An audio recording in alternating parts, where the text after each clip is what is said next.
Study Chimes में आप सभी का स्वागत है। आज हम लोग 1000 जीके जीएस सीरीज का पार्ट 18 देखने जा रहे हैं। हमारा पहला प्रश्न है, गन पाउडर किसका मिश्रण होता है? तो इसका सही उत्तर होगा हमारा ऑप्शन नंबर सी, शोरा, गंधक और लकड़ी के कोयले का। तो गन पाउडर जो होता है वो साल्ट पीटर यानी कि पोटेशियम नाइट्रेट, सल्फर और चारकोल का जो है मिश्रण होता है। ये एक विस्फोटक पदार्थ है जो इन तीनों सामग्रियों को मिलाकर बनाया जाता है। पोटेशियम नाइट्रेट क्या करता है? ये ऑक्सीजन प्रदान करता है।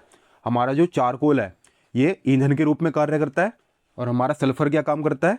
ये जलने की जो दर होती है ना उसको बढ़ा देता है और जो मिश्रण होता है उस मिश्रण को स्थिर कर देता है। सबसे अधिक यौगिक किस तत्व द्वारा हाइड्रोजन के साथ बनाए जाते हैं? तो इसका सही उत्तर है option number C, carbon.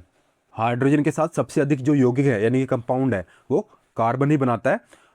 Actually carbon जो होता है ये श्रृंखलन यानी कि जो कैटिनेशन होता है ना उसका इसके अंदर एक विशेष गुण होता है जिससे ये अपने खुद के एटम और हाइड्रोजन जैसे अन्य तत्वों के साथ मिलकर लंबी और जटिल श्रृंखलाएं बना सकता है। ठीक है, तो ये श्रृंखलाएं जो होती हैं ये स्ट्रेट भी हो सकती हैं, ठीक है, जैसे सीधी सीधी सी हैं एक ही लाइन में, और ये जो है ब्रांच भी हो सकती हैं, जैसे इसकी एक ब्रांच निकली हुई है यहाँ से, और ये जो है रिंग भी हो सकती है, रिंग की फॉर्म में भी हो सकती हैं। ठीक है, तो ये किसी भी प्रकार की हो सकती हैं। तो कार्बन और हाइड्रोजन से बने हुए इन लाखों कंपाउंड्स को हम लोग हाइड्रोकार्बन कहते हैं। क्या कहा जाता है इन कंपाउंड्स को? हाइड्रोकार्बन। और अगर आपसे क्वेश्चन पूछा जाए कि हाइड्रोकार्बन की जो स्टडी होती है वो किसके अंतर्गत आती है, तो उसका उत्तर होगा ऑर्गेनिक केमिस्ट्री यानी कि कार्बनिक रसायन। हमारा जो ऑक्सीजन है ये भी हाइड्रोजन के साथ में मिलके पानी और हाइड्रोजन पेरोक्साइड जैसे कंपाउंड बनाता है। इसके अलावा हमारे जो सिलिकॉन है, सिलिकॉन भी जो है ये सिलियंस बनाता है। ठीक है, क्या बनाता है ये लिख देता हूँ मैं आपके लिए, सिलियंस। ठीक है, तो ये भी एक तरीके की श्रृंखला है लेकिन ये बहुत ज़्यादा रिएक्टिव और अनस्टेबल होते हैं यानी कि क्रियाशील और अस्थिर होते हैं। ठीक है, और इनकी जो श्रृंखला है ना ये सिलियन की, ये मात्र 7 से 8 एटम तक ही सीमित रह सकती है। इसके अलावा जो नाइट्रोजन होता है, नाइट्रोजन भी जो है हाइड्रोजन के साथ मिलकर अमोनिया और हाइड्रोजीन जैसे महत्वपूर्ण कंपाउंड बनाता है, लेकिन इनकी संख्या भी कार्बन के यौगिकों की तुलना में बहुत कम होती है। कोका कोला का खट्टा स्वाद किसके अस्तित्व के कारण होता है? तो इसका सही उत्तर है option number A, phosphoric acid. तो जो फॉस्फोरिक एसिड होता है ये कोका कोला जैसे अन्य पेय पदार्थों के अंदर में तीखा और खट्टा स्वाद डाल देता है, जिसके कारण इसका स्वाद बढ़ता है और साथ के साथ जो बैक्टीरिया और फंगस होते हैं ना उनको बढ़ने से रोकने के लिए एक प्रिजर्वेटिव के रूप में भी काम करता है। और अगर आपसे फॉस्फोरिक एसिड का फॉर्मूला पूछा जाए तो उसका फॉर्मूला होता है H3PO4, ये आपको याद रखना है। इसके अलावा हमारा जो हाइड्रोक्लोरिक एसिड है ये भी एक पावरफुल मिनरल एसिड है जो कि हमारे पेट के अंदर में पाया जाता है। इसके अलावा जो फॉर्मिक एसिड है ये मुख्य रूप से चींटी और मधुमक्खी के डंक में पाया जाता है। और जो एसिटिक एसिड है ये सिरके का मेन कंपोनेंट है। हालांकि इसका जो स्वाद है वो भी खट्टा होता है, लेकिन कोका कोला का जो अलग सा फ्लेवर होता है ना उसके बनाने के लिए इसका यूज़ नहीं करते। कंप्यूटर की तीसरी पीढ़ी में किसका उपयोग किया जाता था? तो इसका सही उत्तर है हमारा आईसी यानी कि इंटीग्रेटेड चिप। जो कंप्यूटर की तीसरी पीढ़ी थी ये 1964 से लेके 1971 तक चली, और इसमें पहले ट्रांजिस्टर का इस्तेमाल हुआ करता था, इसे हटाकर बाद में इंटीग्रेटेड चिप यानी कि आईसी चिप का इस्तेमाल होने लगा। ये जो आईसी चिप थी यानी कि इंटीग्रेटेड चिप थी, इसका जो इन्वेंशन था ये जैक किल्बी ने किया था। इस टेक्नोलॉजी ने कंप्यूटर को आकार में छोटा, तेज़ और अधिक विश्वसनीय बना दिया था। हमारा जो ट्रांजिस्टर है इसका उपयोग वर्ष 1956 से लेके 1963 तक जो दूसरी पीढ़ी थी ना कंप्यूटर की इसके दौरान हुआ था। और जो वैक्यूम ट्यूब है इसका जो इस्तेमाल है ये 1940 से 1956 तक कंप्यूटर की पहली पीढ़ी के दौरान हुआ था।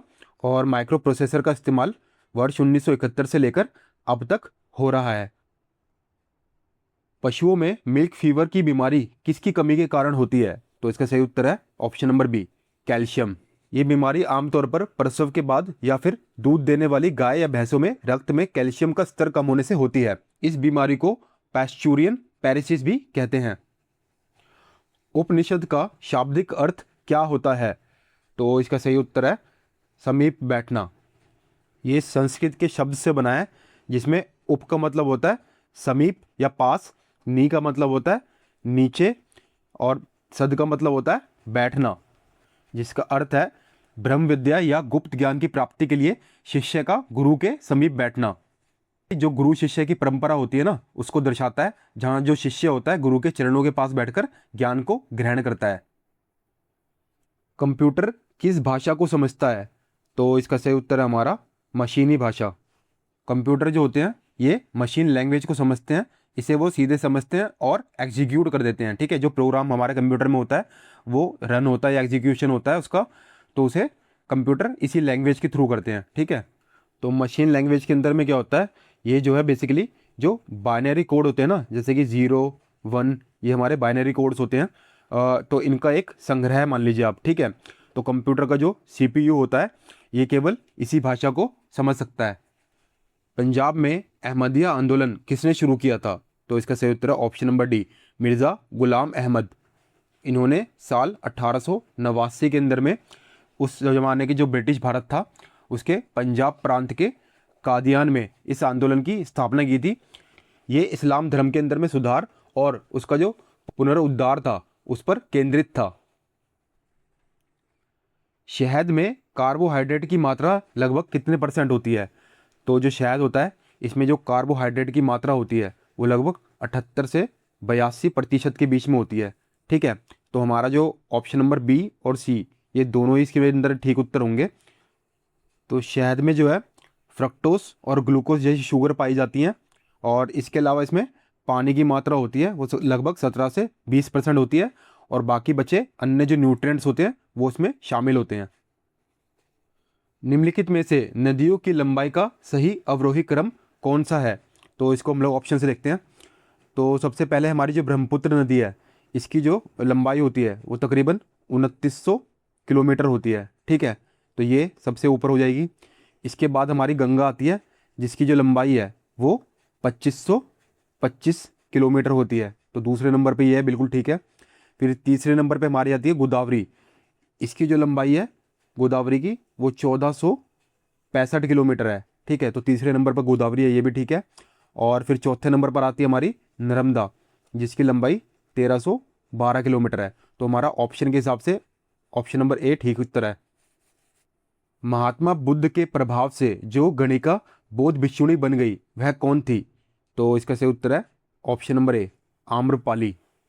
आम्रपाली ये वैशाली की एक प्रसिद्ध गणिका यानी कि नगर वधू थी, और बाद में ये महात्मा बुद्ध के प्रभाव से बौद्ध भिक्षु बन गई थी।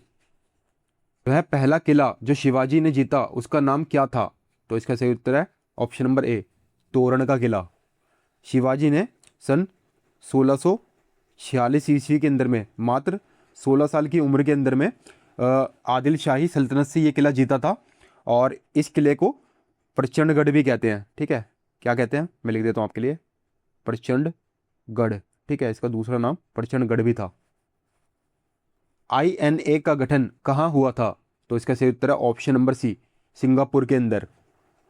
INA यानी कि आज़ाद हिंद फौज, इसकी शुरुआत वर्ष 1942 के अंदर मोहन सिंह ने की थी, लेकिन इसका जो पुनर्गठन और सक्रिय गठन था ये 4 जुलाई 1943 को सुभाष चंद्र बोस ने सिंगापुर के अंदर में किया था। सती प्रथा का निदेश कब किया गया? तो इसका सही उत्तर है ऑप्शन नंबर बी, वर्ष 1829 में। तो उस समय के governor general Lord William Bentinck, उन्होंने वर्ष 1829 के अंदर में सती रेगुलेशन पारित किया, जिसके अंदर में सती प्रथा को अवैध और आपराधिक घोषित कर दिया। तो आज हमने 1000 GK सीरीज़ का पार्ट 18 देखा। मैं आशा करता हूँ कि आपको ये पार्ट काफ़ी अच्छा लगा होगा। धन्यवाद।